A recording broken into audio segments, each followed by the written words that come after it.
As the host of one of the longest running radio programs on English to Africa, talk to us about Nightline Africa. What kind of stories do you cover? Well, Nightline Africa is a magazine show, and it is the only English show on Voice of America's network on the weekends.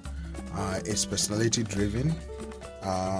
We had to change it a little bit somewhat because the previous host had their own touch to it. For example, Ted Roberts, may God bless his soul, who was hosting the show when I got to VOA, had it with different segments, and it was more relaxed. It wasn't more hard-hitting news like it used to be now.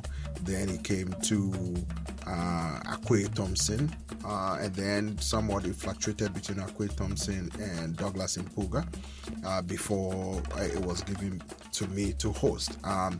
When it got to my turn, I decided, since this was a weekend show, a magazine show, personality driven,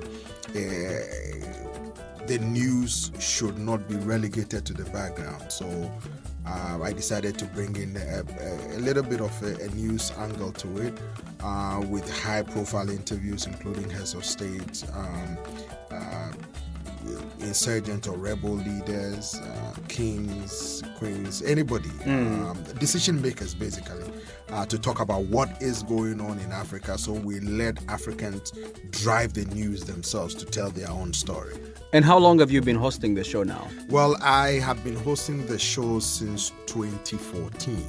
2014, a lot has happened on the continent in your area of coverage. What are some of the key moments, you would say, some of the top key moments that have shaped the continent but also shaped your coverage of the continent? Well, a lot has happened, including several coups. I remember when Mahamadou Tanja of Niger decided to change the constitution, and then rebel soldiers decided, okay, we've had enough of you. They toppled him. Then ECOWAS came in forcefully saying that we give you 1 month to prepare to hand over officially. So sanctions were imposed, and within 1 month, after threats of military intervention, they organized elections and handed over. Of course, we've had a series of them. There was an attempted coup in Guinea-Bissau, and Guinea-Bissau used to be a hotspot in Africa where every now and then there was a lot of coup d'etat. So ECOWAS decided to reform the security sector because you had older people, they said, in the military. They didn't want to retire because it was they were making a lot of money as soldiers. So those who were over 60 years were still holding positions. So ECOWAS said, okay, we have to have a reform sector. That stabilized Guinea-Bissau, and that is why you even have a president right now, and they've had a series of elections. Of course, we have Guinea. Alpha Condé decided to change the constitution to seek a third term. He was toppled. And then recently we had rumors that the Senegalese president, President Macky Sall, wanted to seek a third unprecedented term. It created a lot of problems, but he said, no, I'm not running for a third term. That, people said, significantly reduced political tensions in Senegal. Then, in other places in West Africa, we had Zimbabwean president, long-time Zimbabwean president Robert Mugabe being toppled by his vice. 2017. Yes. Yeah. And then we also had President Museveni,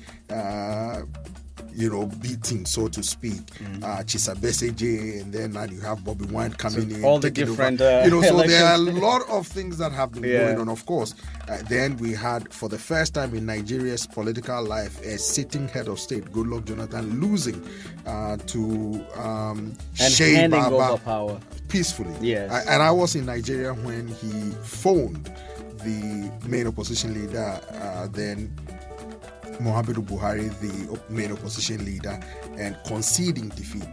Muhammad Buhari himself said he was shocked that a sitting president would call him and concede defeat. It was a historic moment for Absolutely. Sure. Yeah. I always tell people who asked me about the coverage of the election while I was there that how did things happen? And I said President Goodluck Jonathan significantly reduced tension in parts of Nigeria because some people were really angry.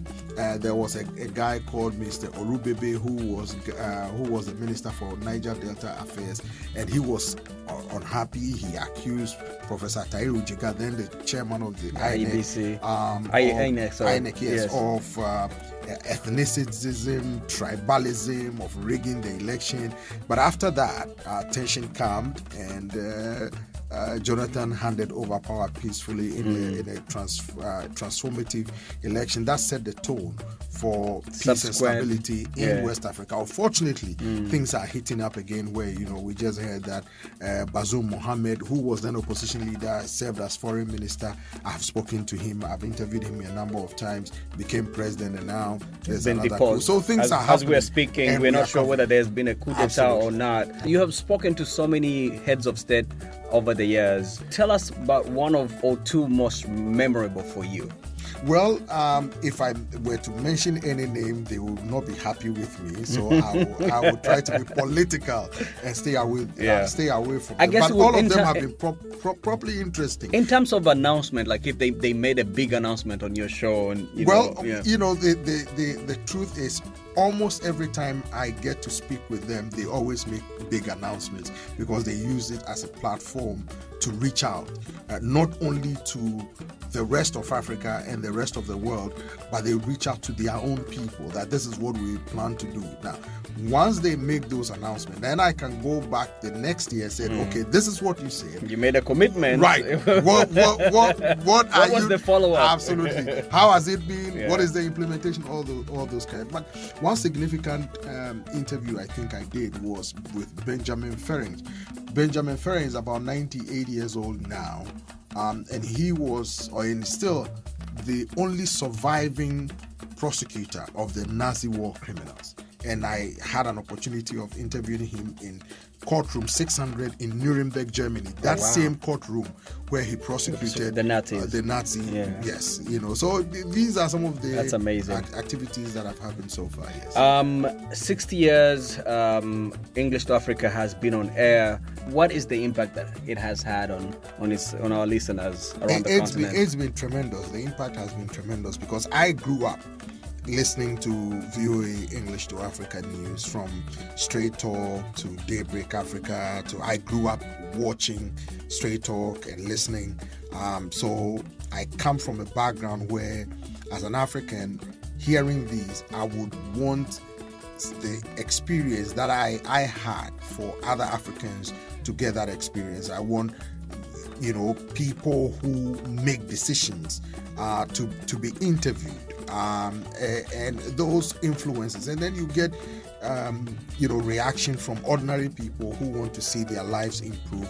So when you get the opportunity of having some of these decision makers, then you can hold them, say, look, these are what your people are saying, what are you doing to improve their lives? And the English to Africa, or Voice of America, to that extent, has had tremendous impact on it. In some cases, it touched on raw nerves, like a decision was made in Nigeria that foreign news will not be broadcast live in Nigeria, because a vice president came here. They asked questions that he found it difficult to answer, and because of that, that was the reason. That was the reason. So these are some of the things that have happened positively, and of course we have to focus on staying on neutral and being in the middle and asking the hard questions. Sometimes the politicians like it, sometimes they don't. Of course, you have a case in Burundi where they have banned VOA. You see these happening, and in some cases Zimbabwe did the same thing. Now things are changing. So we hope that the positive influence that English to Africa, and by extent VOA, has had on Africa and the rest of the world will continue. We hope for the best. Thank you very much, Peter. Anytime.